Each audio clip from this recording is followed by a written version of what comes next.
A eletricidade está presente em todos os momentos das nossas vidas. Em casa, nos escritórios, nas grandes indústrias. Está de tal forma incorporada ao cotidiano que muitas vezes esquecemos de tomar cuidados fundamentais com a segurança. Acidentes envolvendo instalações elétricas são bem mais numerosos do que se imagina. E as suas consequências podem ser muito sérias. O fio estava descascado. Quando eu coloquei a mão aí... Quando eu coloquei a mão na fresa e quando eu coloquei a outra mão na parte que deu aterramento, aí o que aconteceu? Ela me deu um choque, eu caí sentado, fiquei mais ou menos uns 10 a 15 segundos desacordados. Acontece às vezes de a gente tomar um choque numa extensão que está cortada. Acontece. Os riscos de acidente em instalações elétricas existem tanto para os profissionais que trabalham diretamente com elas, como para os usuários comuns. Milhares de trabalhadores são expostos diariamente às instalações precárias ou improvisadas, as chamadas gambiarras, em seus ambientes de trabalho, que podem ocasionar choques elétricos, queimaduras, quedas ou ainda causar incêndios.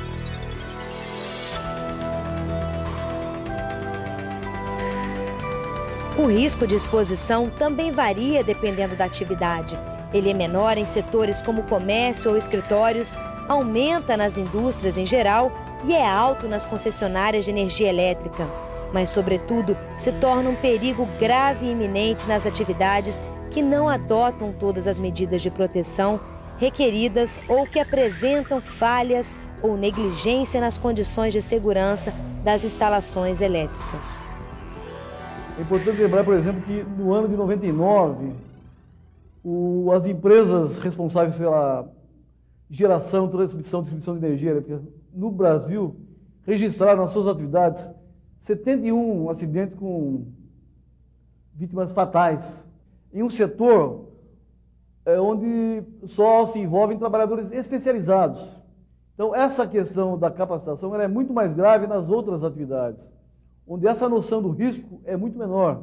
O exemplo de um marceneiro, o exemplo de um operador de uma máquina, o exemplo de um trabalhador de uma indústria galvânica, são exemplos muito fortes, em que ele corre riscos sabidamente fortes, riscos de acidentes elétricos, de choques que podem causar danos graves, e, no entanto, a noção que ele tem desse risco é muito distante, é muito pequena. A NR10 fixa as condições mínimas necessárias para garantir a segurança de quem trabalha em instalações elétricas em suas diversas etapas e também a segurança de usuários e terceiros. Vários artigos da NR10 dizem respeito à proteção contra o risco de contato direto, prevenindo os perigos de choques elétricos, queimaduras e quedas. A norma também trata dos graves riscos decorrentes dos incêndios e das explosões, sempre que sua origem é energia elétrica. Ela é a norma que determina uma série de dispositivos e equipamentos de proteção, tais como luvas, capacetes, botas, óculos, que além de ferramentais do tipo bastões de segurança, ferramentais isolados e todas as formas de construção de uma instalação elétrica, através de eletrodutos, eletrocalhas, quadros de proteção, invólucros de proteção, que, enfim, são instalados ou são executados de forma a proteger os trabalhadores que interagem, ou até mesmo os usuários e até terceiros que interagem com o agente de risco de energia elétrica. Os componentes das instalações elétricas também merecem diversos artigos da norma. Os quadros elétricos, motores, ferramentas elétricas e equipamentos devem ser instalados consideradas as recomendações do fabricante e as normas específicas no que se refere à localização, distância de isolamento e condições de operação. No ambiente de trabalho, eles devem ser instalados em locais bem ventilados, construídos com materiais incombustíveis e providos de portas corta-fogo de fechamento automático. Nós temos que ter um projeto, né? Esse projeto nós vamos levar em consideração as cargas, né? E as necessidades da localidade ou da edificação propriamente dito. Um outro aspecto importante a ser observado seria a parte da avaliação de risco antes da execução das tarefas.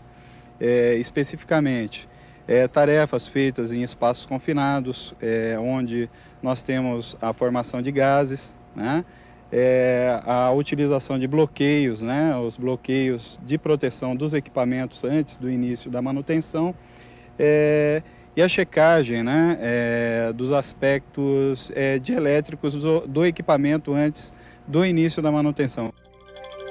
A NR10 é bem específica nos artigos em que trata dos equipamentos de utilização de energia elétrica. Por exemplo, as instalações destinadas à utilização de ferramentas elétricas portáteis devem ser aterradas e protegidas da água. É proibida a ligação simultânea de mais de um aparelho à mesma tomada de corrente, com o emprego de acessórios que aumentem o número de saídas, como os benjamins, por exemplo. Isso só pode ser feito se a instalação tiver sido projetada com essa finalidade. Todo motor elétrico deve possuir um dispositivo que o desligue automaticamente toda vez que, por um problema de funcionamento, ele represente risco iminente de acidente. Os equipamentos de iluminação devem estar adequados ao ambiente em que serão instalados e possuir proteção externa. As tomadas no piso devem possuir uma caixa protetora que impossibilite a entrada de água ou de objetos estranhos, estando ou não o pino inserido na tomada. A NR10 ainda estabelece a obrigatoriedade da proteção ao trabalhador, através de sistemas de proteção coletiva, como isolamento físico das áreas, sinalização, aterramento provisório e outros. Quando tais medidas não forem suficientes, ela indica o uso por parte do trabalhador de equipamentos de proteção individual, como varas de manobra, escadas, detectores de tensão, cintos de segurança, capacetes e luvas. Existe aí uma resistência tanto do trabalhador como muitas vezes também do empregador, em relação, no caso do trabalhador, ao uso dos equipamentos de proteção individual adequados, e no caso do empregador, até na própria capacitação dos trabalhadores. Porque acho que a melhor maneira de romper essa resistência dos trabalhadores é mediante um processo educativo, é mediante cursos, palestras, enfim, recursos que possam representar um processo de educação. O EPI e o EPC são muito importantes para o trabalhador? Sim. De forma geral, o correto seria nós eliminarmos, né, os riscos na base, junto já na execução do projeto. Mas isso nem sempre é possível. Então, nas situações onde nós não temos condições de eliminar os riscos, né, através de projetos ou de equipamentos, né, nós utilizamos os EPIs. Então, eles se fazem muito importantes, porque eles vão controlar o risco, evitando que ele vire um fato indesejado vindo a vitimar o nosso trabalhador. O que você está utilizando de EPI?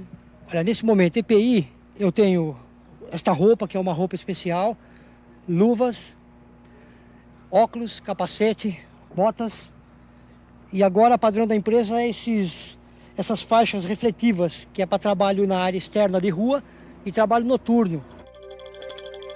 Somente os trabalhadores que possuem comprovada qualificação ou capacitação poderão interagir com serviços e instalações de eletricidade.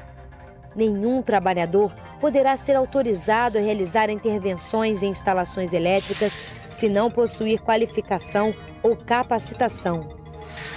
Existe uma série de regras e procedimentos estabelecidos na NR10, que tem como objetivo garantir a segurança nas instalações elétricas. Essas instalações devem ser planejadas e executadas de maneira a não prejudicar o meio ambiente. A energia elétrica é reconhecidamente importante para o desenvolvimento econômico, tecnológico e também para o conforto da vida moderna. E a consciência dos riscos que ela traz para o homem e para o meio ambiente é fundamental. Medidas de proteção existem e elas estão aí mesmo para serem tomadas. Aquele abraço.